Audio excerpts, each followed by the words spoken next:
Look at this feast, just for Paul and me. Welcome to my creative carnivore kitchen. Christmas in Down Under in Australia. So super cool. Here, my other channel, Aline's Adventures, all about my nomad life. So in this video, I'm gonna show you the entire buffet I made for Paul and me for Christmas lunch, dinner. So there is a lot of food, there are a lot of recipes, but in this video is only one recipe, and that's the leg of lamb. And I made it in an Australian way. Well, I found a recipe that's like an Australian way how to make the leg of lamb, so that's what I did. In this video, there are also other foods like the Oysters Kilpatrick and the sous vide pork roast that have separate recipe videos. And then there's also a seafood platter, not much explaining with that. So I'm super excited, my first time in Down Under anyways, and my first time for Christmas, during Christmas. I love it. So first I'm gonna turn on the oven. Well, as you can see, I already did the highest heat. So whatever your highest heat is, I have here fan bake. So I'm gonna do the fan bake. In German we say Umluft. So I'm gonna preheat it. Here I have a beautiful leg of lamb, but unfortunately that's what they do here in Australia, and they put this cap on here. So yeah, I really wanted here one like this, but it's okay. I work with what I have here. So, and you want it room temperature, and now honestly I cheated. I took it out of the fridge way too late, and I actually put it, that's why maybe you see it has some stripes here. I put it in the oven when I turned on the oven to preheat the oven. So the oven was cold when I put it in. So while it was preheating, it got to, yeah, kind of room temperature much faster. It's still a bit cold, but it's okay. So I didn't, it didn't got anything cooked or something. I just warmed it up faster. So I cheated a little bit because I wanted room temperature.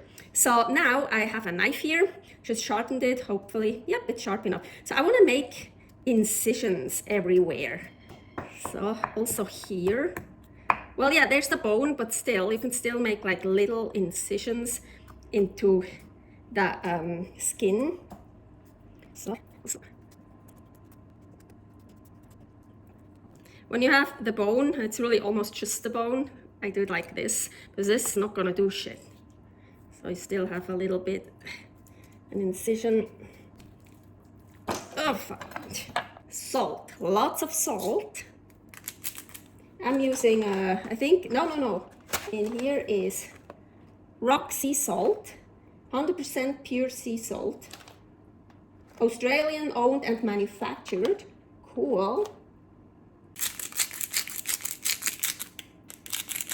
Unless you don't like salt or don't tolerate salt, you want a lot of salt. It's a big piece of meat, so now I want to rub it in. So really give it a nice massage.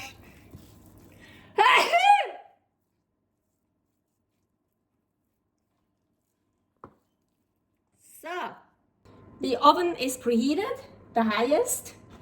So put the leg of lamb in here, and I think that's why they cut it off, because it really fits perfectly in here. So in the middle of the oven. And now I'm gonna turn it down to 220. And I wanna leave it in here for 30 minutes. Ooh, look how nice. So 30 minutes are over. Now, of course, it's not done. I want to cover it with foil. I'll think, oh, okay. No, I have to go this way.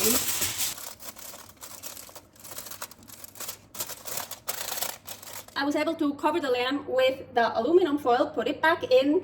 And yes, I already did it because I explained everything already, but I didn't click the film button. So from 220, I turned it down to 160. So we went from maximum heat to 220 to 160. Now, how long do I leave it in here? I'd probably leave it in there for 1.5 hours. I will check. Here I have this meat thermometer to measure the internal temperature. So whatever you like, it's lamb. Lamb is delicious, well done. Well, probably not well done, but yeah, or medium rare or medium well, whatever you want. But take it out a little bit before it reaches the internal temperature that you want. So I know a lot of Australians do barbecue for Christmas, but I didn't want to put the leg of lamb on the barbecue because I found this recipe for the oven, and it's not like a traditional Australian leg of lamb recipe, I think, but I found it from someone that is Australian. I don't know, from an Australian cooking site. I don't remember, but I think I googled something, Australian leg of lamb in the oven or something like that. I don't know. And Australians usually make the leg of lamb in the oven, not really on a barbecue, I think. So that's why I chose this recipe for Christmas. And so I know Australians, they eat basically, I think, really all their meat well done. What I think is so gross. Lamb, I like well done, but beef, like certain steaks, and no, it's just sad. It's just destroyed. But that's Australia. Everyone does what they want to do. But I think really the majority of Australians, they eat all the meat well done. So the leg of lamb, I decided I want it kinda well done, but maybe not Australian way well done. Maybe more like a medium well, I don't know yet how it comes out. We will see. I left it in for 1.5 hours. I think I'm gonna make a well done lamb because so now I took the foil off, as you can see, and I'm gonna leave it in for another 30 to 40 minutes. And now actually I wanna start using the meat thermometer. So maybe I should have only left it in for an hour and then take the foil off, and now I'm gonna start using the thermometer so I know the internal temperature, and again, take it out a little bit before it actually hits your preferred internal temperature. So mine is already kind of towards medium. So yeah, I think this will be a well done leg of lamb. I left it in for almost 40 minutes. I tried to get an internal temperature of 140 Fahrenheit. Yes, when I measure the internal temperature, I still do it in Fahrenheit. I mean, I can switch it to Celsius, but yeah. So kind of a medium well done, what I'm going for here. So now I saved the foil from covering it up, and now I want to wrap it, oh my gosh, without burning myself, in foil. Oh shit, oh fucking it.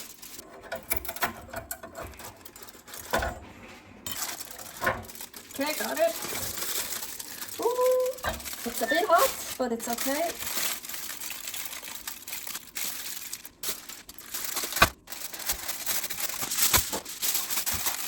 Make sure it's everywhere closed tightly.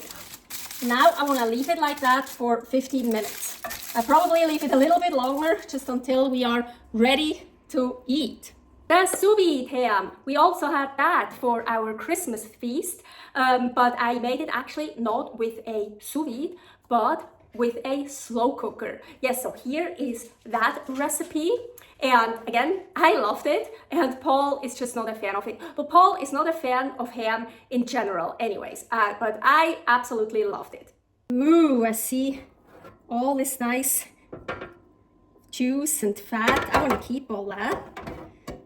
Maybe not all the liquid fat here, but all this for sure.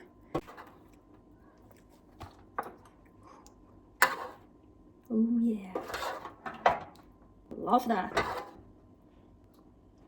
I'm not pouring all the liquid fat in there, but mostly here the candy, I call it, the lamb candy. You could also pour it in a pan and reduce it, add some stuff to it, some eggs or whatever, make a sauce. But I have other stuff to do for Christmas. Not today, so that will be good enough. Look at this feast. Just for Paul and me. Okay, let's start with the leg of lamb made in the oven with here's some fat and the lamb candy, and here is just the juice that came out after I took it out from the foil. Then here we have a beautiful seafood platter, steamed shrimp, raw Sydney rock oysters, oysters Kilpatrick carnivore style, barbecued shrimp, and smoked trout. Here is fried, well, not in the middle as you can see, but around fried barramundi, and barramundi skin fried. Here, let's go to the sashimi platter in the middle, and here we have Tasmanian salmon, what is actually a trout. The very edge is marlin, I think striped marlin. Here is barramundi, and here is barramundi, but still with the skin on, and the skin is fried. Murray River salt flakes from Australia. So I wanna, ooh, yeah.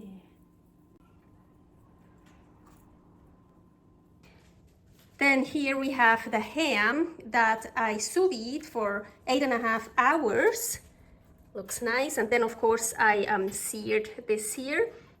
Here the stars from the jello. Here the one star I got with still bright red from the jello. This is also the jello after the sous vide, everything that was in the bag. And then this is for Paul, some lemon slices from the garden here. And that's it. Let's dig in. Merry Christmas, everyone. This is our Australian Christmas lunch dinner. Oh, and I almost forgot, this little basket here was probably not big enough, is for the shells to put in. So also all that salt I used for the seafood platter and the oyster Kilpatrick, all that salt, I didn't just throw it away, but there was seafood on it, so it got contaminated. I didn't just put it back in the bag. So what I did, I spread it out on a parchment paper, on a baking sheet, and put it in the oven. And honestly, I don't remember actually, it was like just 160 Celsius or 150, not very like super hot, for like 10 minutes. And then I just put all the salt in here. And now I just keep using it. We already used up a lot of it. There was a lot, this was almost full. I just put it in the oven for about 10 minutes, like middle heat or something. You can even do it higher, and just to like basically sterilize it, so it's safe to use again. So yeah, don't throw away the salt, don't.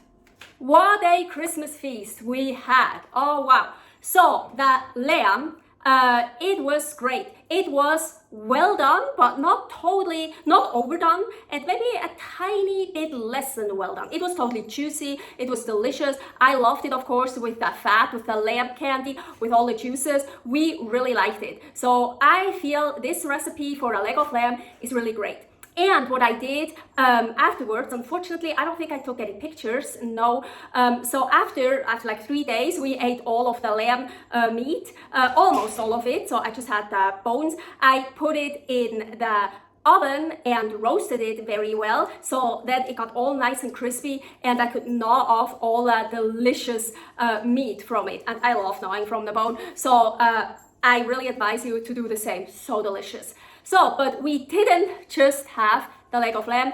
As you could see, we had a lot of food. And yes, it was a little bit stressful for me. I made all the food. I filmed 3 recipes on that day, on Christmas. Now is actually January 1st. Happy New Year. And so I'm finally filming the end of the video, and now I actually have time to explain some things, because yeah, I was a little bit stressed out, and then I was also hungry. I wanted to eat. Didn't want to wait any longer and stuff. So anyways, the Oysters Kilpatrick, as mentioned, they have their own video, same with the ham. If you want to know how I made the Oysters Kilpatrick that we also had during our Christmas feast, here is the video about it. I love them. I absolutely love them. Paul is not a fan of it. Paul just likes oysters raw. But yeah, of course, Oysters Kilpatrick, 100% carnivore style. So ham is probably the most traditional part of an Australian Christmas feast. So I definitely wanted to have a ham in it. Of course, I didn't buy a ham because ham is unclean for me, has sugars and stabilizers and all kinds of stuff in it. So I bought I don't know how you want to call it, a raw ham, a raw pork hip, and made a ham. But as mentioned, the ham has its own video. So, and then other foods I had on the table. So I actually tried to make kind of a traditional Australian Christmas feast with still being 100% carnivore, except for Paul used some sauces and lemon wedges. But so anyways, seafood platter is also very traditional for Australia because it's summer, it's usually hot, so a cold seafood platter. So of course I wanted a seafood platter. We got banana prawns. They are local here in Tea Gardens, Australia. Unfortunately, for some reason, the Paul and I don't really like those. There's so better prawns and shrimp out there. Banana prawns, not our favorite, but they're good. So most of them I steamed because it's just the best for prawns, for shrimp to steam. They're juicy, they're easy to peel, but because it's also very traditional to barbecue on Christmas in Australia, I wanted to put at least something on the barbecue. Yes, the Oysters Patrick went on the barbecue very shortly, so I also put just, I think 8 prawns on the barbecue, so we also have something barbecued. And then the fish from the seafood platter, the sashimi. So I got barramundi. Yes, barramundi is traditional in Australia, but not really here in Tea Gardens. I think more northeast of Australia, but super delicious. We love it. I also made some barramundi that I fried on both sides with the skin. The sashimi, of course, no skin. Oh, but I also made some sashimi with the skin and only fried the skin but left the rest raw. So yeah, all kinds of varieties with the barramundi. Then Tasmanian salmon. What is actually not a salmon, it is a trout. I absolutely love it. And the Tasmanian salmon, of course, super traditional here. So we had Tasmanian salmon. Then something else from here, locally, marlin. I'm pretty sure it was the striped marlin. Ooh, so delicious. I left that as sashimi. Oh yeah, there was also some smoked, no, not smoked salmon, smoked trout on my seafood platter. Paul found that at Coles and it was on sale. It was like, oh yeah, let's put it on as well. It was clean. We love smoked trout, smoked salmon. So yes, yeah, we had a great feast and food for like 3-4 days. Merry Christmas and a Happy New Year to everyone. Thank you very much for watching. Here, many more recipes, Creative Carnivore Kitchen. Here, all about my nomad life, Aline's adventures, still in Australia, soon in Vietnam. Yes, and then Laos, Thailand, South Korea. So many places to see. Bye. Servus.